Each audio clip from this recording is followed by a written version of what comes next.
Salut, c'est Alex de Tennis Attitude. Alors, ravi de vous retrouver pour un nouvel article. Tout simplement, je vais essayer de proposer une réponse à un joueur qui m'a adressé un message. Et d'ailleurs, j'en profite, vous êtes nombreux à m'adresser des messages pour me poser des questions. Et je suis toujours ravi d'essayer de vous proposer des solutions pour améliorer votre jeu. Donc le sujet qu'on va traiter aujourd'hui, ça va être de développer de la confiance dans un revers à une main et de limiter les revers coupés en match. En fait, beaucoup de joueurs sont capables de, de frapper, de jouer lifté à l'entraînement, et dès qu'on se retrouve en match avec un petit peu de crispation, de tension et sans doute de la confiance en soi, on a tendance à couper tous ces revers avec la sensation qu'on est seulement capable d'utiliser ce revers-là en match, ce qui est dommage. Donc le premier conseil, ce serait pour travailler votre revers lifté, de le travailler sur des situations où vous allez jouer très lentement dans les carrés notamment, et éventuellement avec des balles plus souples. Alors j'utilise souvent des balles bicolores, ce qui permet aussi de mieux voir et mieux vérifier la bonne rotation de la balle. Avec le mélange des deux couleurs, on saisit mieux la rotation de la balle, et on peut vérifier si la balle tourne dans le sens du lift ou dans le sens du coupé. Donc n'hésitez pas à jouer sur une vitesse de jeu un peu plus lente et avec des balles de couleur dans les carrés, de façon à travailler sur la trajectoire. Donc si vous cherchez à développer votre revers à une main liftée, on doit avoir une trajectoire arrondie. Donc vous pouvez également utiliser le surfilé pour être sûr que votre balle ne soit pas trop rasante, et de façon à développer des trajectoires et des frappes de balles qui sont jouées du bas vers le haut. Alors sur un plan un peu plus technique, donc ce qui peut être un facteur limitant pour jouer des bons revers liftés, c'est l'utilisation d'une prise marteau. Donc ça, c'est un peu une prise passe-partout. C'est une bonne prise pour certaines frappes, mais pour le revers lifté, clairement, c'est pas la meilleure prise. Je vous conseille plutôt d'utiliser une prise de semi-fermée de revers, voire fermée dans certains cas, peut-être avec un petit peu plus d'expérience. C'est vraiment ces deux prises-là qui vont vous permettre par rapport au placement du poignet et au plan de frappe, de réellement gratter la balle.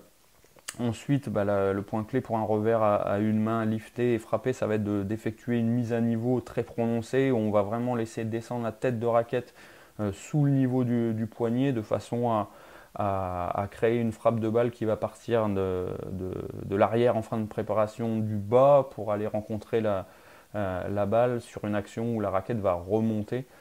Et c'est dans ce cas-là que vous allez réussir à trouver des bonnes trajectoires pour jouer vos revers liftés.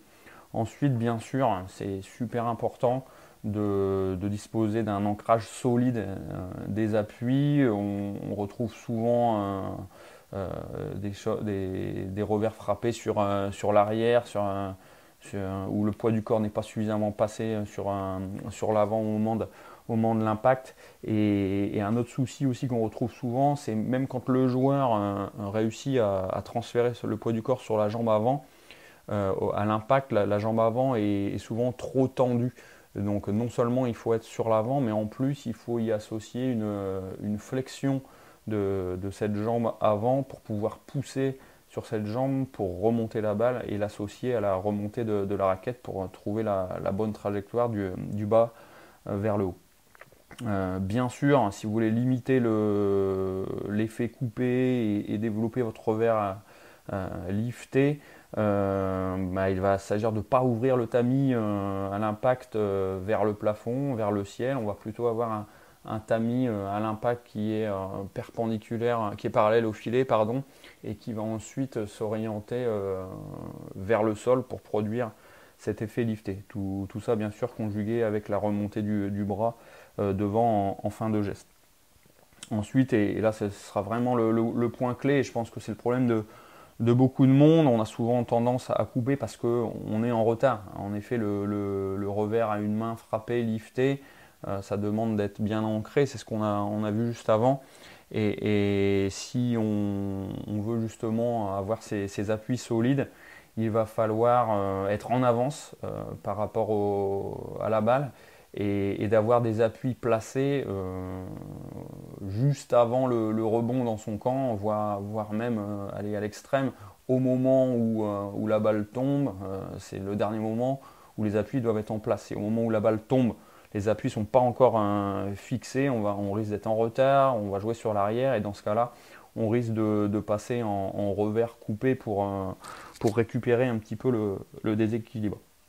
Alors une chose également, je suis contre l'idée aussi d'exclure le revers coupé complètement de votre jeu, même si on peut, et c'est les questions des lecteurs, le fait de développer un revers plutôt agressif et lifté, ça va plutôt dans le bon sens pour gêner l'adversaire, puis ça va aussi permettre de développer votre confiance en vous dans votre jeu et des deux côtés, et pas seulement du côté du coup droit. Mais on peut aussi utiliser bien sûr le revers coupé en match à partir du moment où vous l'utilisez à bon escient. Soit pour varier les trajectoires, pour ralentir le rythme, ou alors quand vous êtes un petit peu dépassé parce que l'adversaire vous a débordé, il n'y a justement aucun problème à utiliser ce revers coupé là. Il vaut même mieux passer sur un revers coupé quand on est complètement en retard et débordé latéralement, plutôt que d'essayer d'envoyer quelque chose d'un peu irréel et trop risqué, juste pour se dire qu'on a réussi à frapper son revers. Voilà, bah écoutez, j'espère que ça peut vous être utile. En tout cas, n'hésitez pas, voilà, comme de nombreux lecteurs, à m'envoyer des messages. J'essaierai d'y répondre au mieux. Je vous souhaite une bonne progression alors sur votre revers à une main et puis à bientôt.